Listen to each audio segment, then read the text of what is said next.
지금 당장 중고거래 앱을 켜서 카페 장비라고 검색해 보시기 바랍니다. 불과 1년 전만 해도 새 제품이었던 에스프레소 머신들이 반값도 안 되는 가격에 쏟아져 나오고 있는 걸 목격하실 겁니다. 한때 대한민국은 카페 창업에 미쳐 있었습니다. 퇴직금 털어 로망에 카페 열고 SNS에 감성사진 올리는 게 꿈이었죠. 그런데 지금 그 화려했던 카페 창업 붐이 아주 차갑게 식어가고 있습니다. 숫자는 거짓말을 하지 않습니다. 2024년 기준 커피숍은 60년 통계 작성 이래 처음으로 순감소를 기록했습니다. 폐업 1만 2천 곳, 개업 1만 700곳, 1,500개 이상의 카페가 사라진 겁니다. 더 충격적인 건 생존율입니다. 카페 창업 후 1년 생존율은 64.4%, 10개 중 3.5개는 1년을 못 버팁니다. 3년 생존율은 고작 47%, 절반 이상이 3년 안에 문을 닫습니다. 5년까지 버티는 곳은 프랜차이즈가 32.7%, 개인 카페는 18.4%에 불과합니다. 10개 중 8개가 망하는 게임. 그럼에도 매년 수만 명이 이 지옥 같은 레드오션에 뛰어듭니다. 도대체 왜 이런 일이 벌어지는 걸까요? 첫 번째 이유는 바로 진입장벽의 착각입니다. 카페? 커피만 내리면 되지 뭐 이렇게 생각하고 시작하죠. 하지만 막상 견적을 뽑아보면 멘붕이 옵니다. 개인 카페 기준 10평 소규모 매장도 최소 5천만 원에서 8천만 원이 듭니다.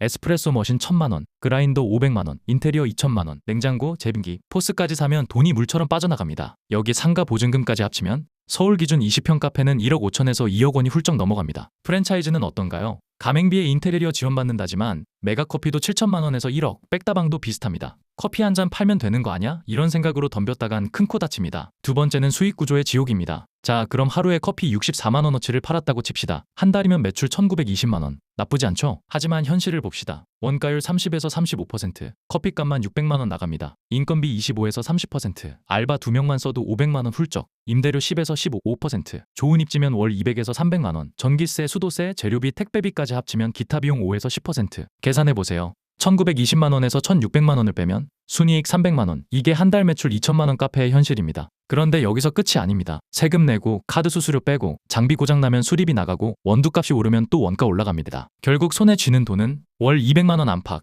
편의점 알바보다 못한 수익을 위해 하루 12시간씩 일하는 겁니다. 세 번째 원인은 과포화와 저가 전쟁입니다. 지금 대한민국 커피숍은 10만 개가 넘습니다. 편점 5만 개의 2배입니다. 더 큰 문제는 프랜차이즈의 폭발적 증가입니다. 2020년 상위 10개 커피 브랜드 가맹점이 7,914개였는데 2023년엔 15,692개로 거의 2배, 증가율 98%입니다. 특히 저가 커피 브랜드가 무서운 속도로 확장했습니다. 메가커피, 컴포즈커피, 백다방이들은 아메리카노 한 잔을 1,500원에 팝니다. 본사는 돈을 법니다. 메가커피 운영사 엔하우스는 2023년 매출 3,683억 원, 영업이익 693억 원, 당기순이익만 564억 원입니다. 하지만 가맹점주는 어떤가요? 반경 1km 안에 메가커피만 8개. 서로 손님 빼앗기 경쟁하다 보면 하루 360잔 팔아도 순이익은 16만 원. 한 달이면 480만 원인데 여기서 본인 인건비 빼면 손에 남는 게 없습니다. 네 번째는 본사만 배부른 구조입니다. 프랜차이즈의 진실을 봅시다. 본사는 세 군데서 돈을 빼먹습니다. 첫째, 가맹비와 로열티. 둘째, 원재료 독점 납품. 셋째, 인테리어와 장비 판매 수수료. 가맹점이 늘수록 본사는 떼돈을 법니다.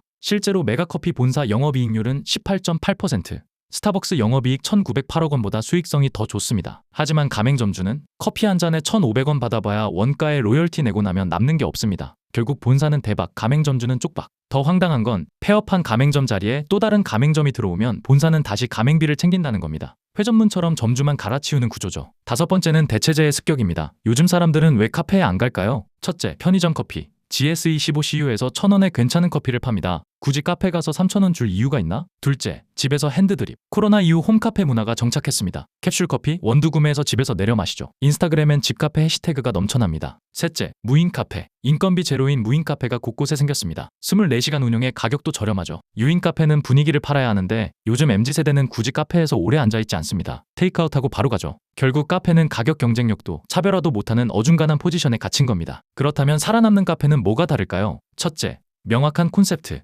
단순히 예쁜 카페로는 부족합니다. 로스팅을 직접 하거나 디저트가 특화되거나 특정 테마 북카페, 반려동물 카페가 있어야 합니다. 둘째, 고정 고객 확보. 동네 단골이 생명줄입니다. 하루 매출의 70%가 단골에서 나와야 장사가 안정됩니다. 셋째, 철저한 원가 관리. 원두를 직접 로스팅하거나 대량 구매로 원가를 낮추거나 메뉴를 단순화해서 재료비를 줄이는 것. 1%의 원가 절감이 생존을 좌우합니다. 넷째, 임대료 절감. 월세가 매출의 10%를 넘으면 위험합니다. 좋은 입지보다 적정 임대료가 더 중요합니다. 정리해봅시다. 지금의 카페 산업 몰락은 단순한 유행의 변화가 아닙니다. 과포화된 시장에 저가 경쟁이 더해지고 본사만 배부른 구조와 높은 고정비가 맞물려 개인 카페와 영세 가맹점이 줄줄이 무너지고 있습니다. 통계청 자료를 보면 자영업자 10명 중 8명이 3년 안에 폐업합니다. 창업 대비 폐업 비율이 79.4%. 가게 10개가 열리는 동안 8개가 문을 닫는 겁니다. 특히 2030 청년 창업자들의 폐업률은 20%를 넘습니다. 유행조차 카페 열었다가 1년도 안 돼 접는 경우가 부지기수입니다. 더 비극적인 건 폐업 후에도 빚만 남는다는 겁니다. 평균 부채 1억 236만 원. 카페 접고 나서도 몇 년간 빚 갚으며 살아야 하죠.